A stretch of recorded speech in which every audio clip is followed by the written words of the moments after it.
One of the most infamous alien abduction events ever recorded happened in Arizona in 1975. Travis Walton, Mike Rogers and 5 other lumberjacks were driving home through the forest when they saw what they thought was a UFO through the trees. Well, as I stopped the truck there, the guys were yelling at me to stop the truck. They'd seen something off to the right there clearly after we broke through a group of pine trees there. We looked over to our right, and there, hovering above the ground, 20 feet or so above the ground and about 100 feet from the truck, was a large glowing object. Travis, of course, had jumped out of the truck and had gone up and started walking up right up underneath the thing. Well, I was just thinking that this thing was just going to take off and it would be gone before I got up close. Get out of there! What is that? I don't know what that is.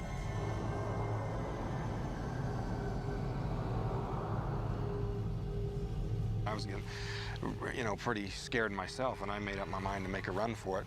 And when I raised up, wham, something hit me. It's just like a physical blow. It's kind of a tingling, shocking sort of feeling, and I just blacked out. I jerked my head back around to see what the source of the light was, and here's Travis flying back through the air. He landed some distance from where he'd been standing and landed flat on his back. And the guys in the back seat were yelling at me to get the hell out of there, and I hit the gas and we were gone down the road.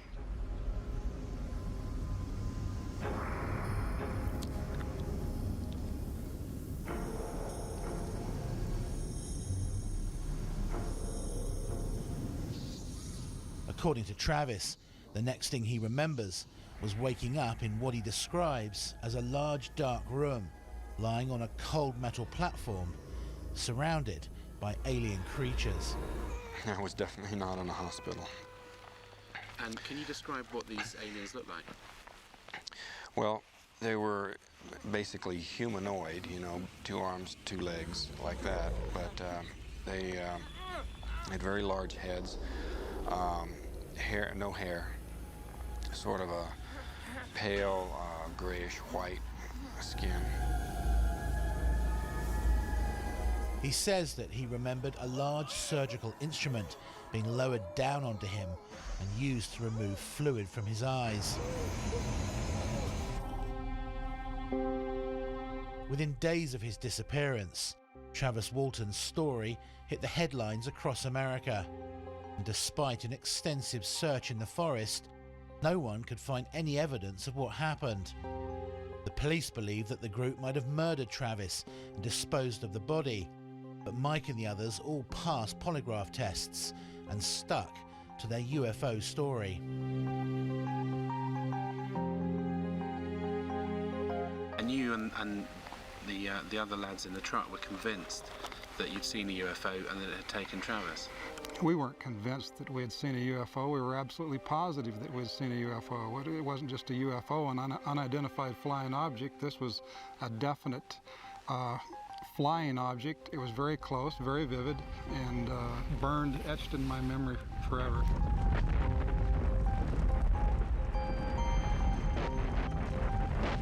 And then, just as mysteriously as he'd left, Travis woke up on the outskirts of town, just a short distance from where the UFO had been. He was dazed and disorientated. How long were you actually gone for? I was missing for 5 days and 6 hours and some odd minutes. Although the night I was returned, I was under the impression it had just been a short while. I thought it was the same night. Travis and the other 6 men underwent an intensive battery of tests and examinations by experts. As crazy as their story was, no one was able to prove a hoax or a fraud. Well, I spent a day with Travis and Mike Rogers. He passed the lie detector test. Their story is consistent. There were 5 other people there, after all, who saw part of these events unfold, and who also passed the lie detector test. His story is consistent. It's never changed. I found his story profoundly convincing. So what did happen to Travis Walton that night in 1975? Stop, Mike! Stop the truck! did he and the other loggers see in the forest? Where did Travis disappear to for 5 days?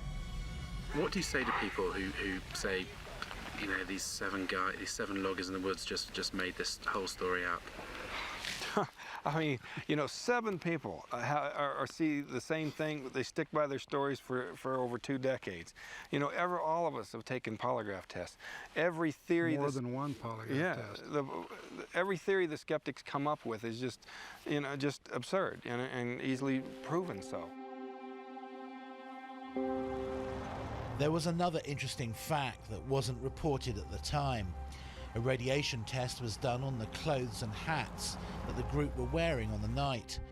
The Geiger counter gave an abnormally high reading, a 6 on a scale of 10. If this was all a hoax or some sort of mass delusion, where did this high level of radiation come from? I'm absolutely convinced that Travis Walton was indeed abducted. Their stories are consistent. I've listened to the objections of the noisy negativists about this story, and as is almost always the case, they don't stand up once you check on them, don't accept them blindly.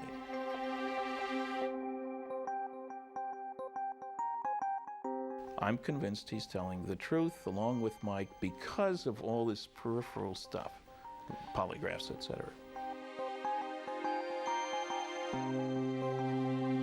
The debate about whether alien abductions are real has raged for decades. For abductees, the experiences are vivid and frightening events, many with physical interaction with aliens and spacecraft. But the skeptics say that what they are really experiencing is a form of severe sleep disorder. The more I hear about abduction stories, particularly the ones that happen in bed at night when people are asleep, the more I can see the similarities between that and what's called sleep paralysis. Sleep paralysis is surprisingly common. Something like 30% of people have it. When you're dreaming, you have to be paralyzed. But normally that wears off long before you ever wake up, so you don't know anything about it. But sometimes the mechanism goes wrong so that you wake up and you're still paralyzed.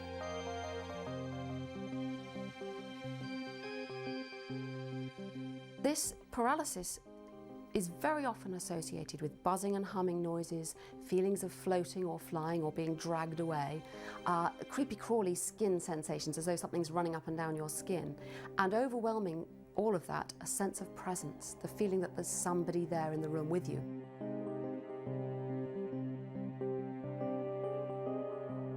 And when it wears off, you just, oh phew. If you don't know what it is, it can be pretty frightening.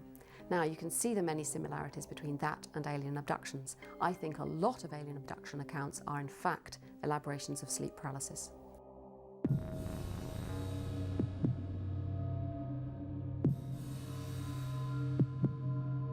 But we know for a fact that not all of these abductees are sleeping, and they're having these experiences. Yes, there is sleep paralysis, and yes, if they're asleep, maybe part of that could be sleep paralysis. But when a person's sitting up in bed reading and a bright light floods their room and they become paralyzed and can't move and they feel something is in their room, how do you explain that? How do you explain people driving on the highway? They're not asleep and they're not always by themselves. So they're not making this up because they have witnesses. This is inherently unbelievable. This is the fringe of the fringe. People are telling us that they're being abducted by aliens from another planet. This is prima facie evidence of mental instability and has been for many, many years.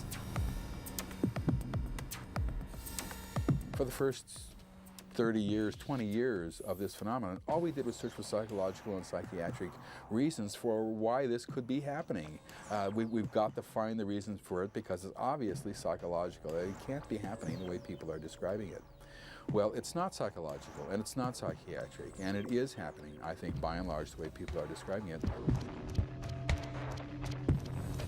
And I think that what we're looking at here is a physiological program of exploitation.